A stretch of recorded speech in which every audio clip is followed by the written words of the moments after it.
Let me talk a little bit about clients and new business. Without clients, there's no business. And we had 2 or 3 principles when we went to work for a client. The first one was they had to make a product or service we admired or respected. We wouldn't work for a product that we didn't think was an appropriate product. We wanted to work with a client who we liked working with. We wouldn't work with bullies, people like that who would, treat our people badly, because they would leave. And you're eventually going to lose the account anyway, so make sure you have somebody who you'd like to work with. And they should want us to make a fair profit over time. Sure, we'll invest at the beginning in a startup, but over time, if we're not making a fair profit, we better get out of there and face up to that early. New business, we found year after year after year, 60% or more of our new business in a given year came from current clients. That's an important principle. Came from current clients. By doing a great job for a client, what happens? Well, that person that client might have other assignments to give you. They might move in a big company, move from division to division. They might move from country to country. And very few people spend their whole lives working for one company, so they go to another company and they say, let's get Ogilvy or get someone in here. We did a great job on the General Foods account. There used to be a company called General Foods many years ago. And those people went out and went to join Cheeseboro Ponds. We got their business. We did a terrific job for American Express. And Lou Gerstner, who was then running the the card and traveler's check division, Lou Gerstner later on went to IBM. By the way, with him, we built American Express into our largest client in the world, doing great advertising, 4 or 5 campaigns at a time, great service and everything else. And so he joins IBM as chief executive. And he says the first day, he said, now who's our agency? And they said, well, actually, we have 20 of them. He said, fire them, all of them. They said, well, some of them are doing good. He said, no, fire all of them and see if Ogilvy can take on our business. And he handed us, by the way, I was gone from the agency by then. I had no part of this except I helped build the American Express account. It was announced that it was $700 million with a simple presentation saying how are they going to staff the account and things like that. No competition. Now, that American Express account at Ogilvy, the IBM account at Ogilvy, and now, I'm told, is over $1 billion. Around the world, many services, advertising, direct marketing, digital marketing, public relations, promotion in 40 or 50 countries. So those are big stakes. The principle out of that is to treat every client as your best new business prospect. You're going to get most of your business that way. Now, in the new business presentations, we found a couple of other things. We put together a terrific presentation. Here's our advertising, and here's our principles, and here's our offices, and here's how smart we are, and here's all these terrific people. And now we've done a little bit of thinking about your business, and at that point, they would wake up. We said, wait a minute, why don't we start there? So we start off by saying, we're happy you're here. We're not experts in your business, we're not. But we've gone out and we've talked to 50 people or 30 people.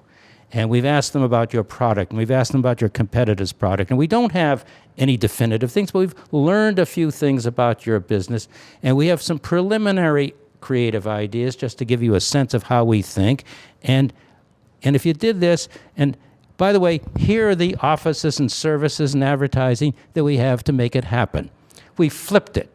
And the principle there is talk about them, not us. What do you need? How can we help you? These are really simple principles. Just a minute ago, you were talking about AT&T and going after certain clients. Could you talk about like putting together a package and some of the risk that's inherent in going after a new client where you're doing all this work beforehand and there's no guarantee that you're going to get that client? There are no guarantees in new business. You make some bets. Come back again. You know, most of the business is going to come from current clients. And, well, I wrote a book, What Did I Do for AT&T?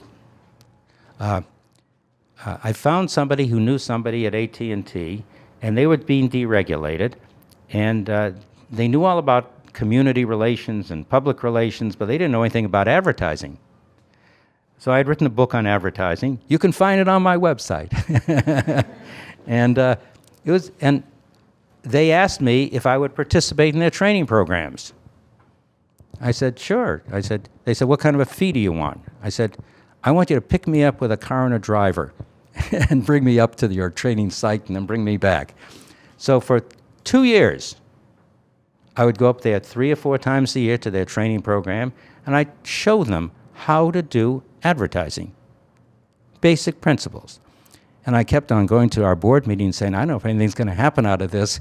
I'm going back every couple of months. And my fellow director said, keep doing it, keep doing it. So I did. And eventually, when they opened up a new part of the business, we were one of the 3 agencies allowed to compete, and we won it. Won a $100 million account, which at that time was still a pretty good deal. You have 2 parts of the cost. 3 parts. One is the peak time.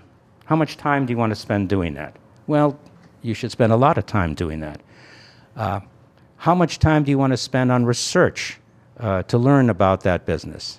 And then the presentation itself. In the advertising business, it can get pretty heady. You can end up spending hundreds of thousands of dollars on new business presentations. There's no guarantee. You better make sure you have a good shot at it, and you make a judgment call each time. And if it isn't working, you better, before you spend it again, you better figure out what went wrong. I'll tell you, here's another new business principle. You don't win them all. And you get a telephone call, and the call goes like this. You did a great job. It was very close. It could have gone either way. But it was just a little edge. And most times you'd say, well, thank you. And you go back and you tell your partner, say, well, we came very close. And they say, fine. No, and I say, no, I spent some money on this and some time on this.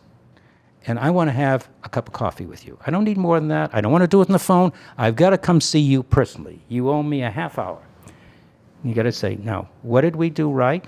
What did we do wrong? Who won the account? What did they do right? What did they do? You learn, you do a debriefing in person, every time you lose a business. And you say, guess what? Now we're not going to make that mistake again, are we? We learned that certain people are good at new business and certain people weren't. We learned that other agencies were doing things. They say, hey, look, that's it. We should really look at that and study what they were doing. So you learn from your mistakes, and you don't keep making the same mistakes. Sometimes for new business pitches, we have potential clients asking us to do free work, kind of creative concepts. And on one hand, I think it'd be helpful because it shows we go above and beyond. But then on the other hand, we're just kind of taking a shot in the dark. So if we're wrong, we can lose it. So have you experienced that before at Ogilvy? And usually what is your response? I mean, do you think it helps or doesn't? Or is it dependent on the client and project? A good question. Speculative creative work.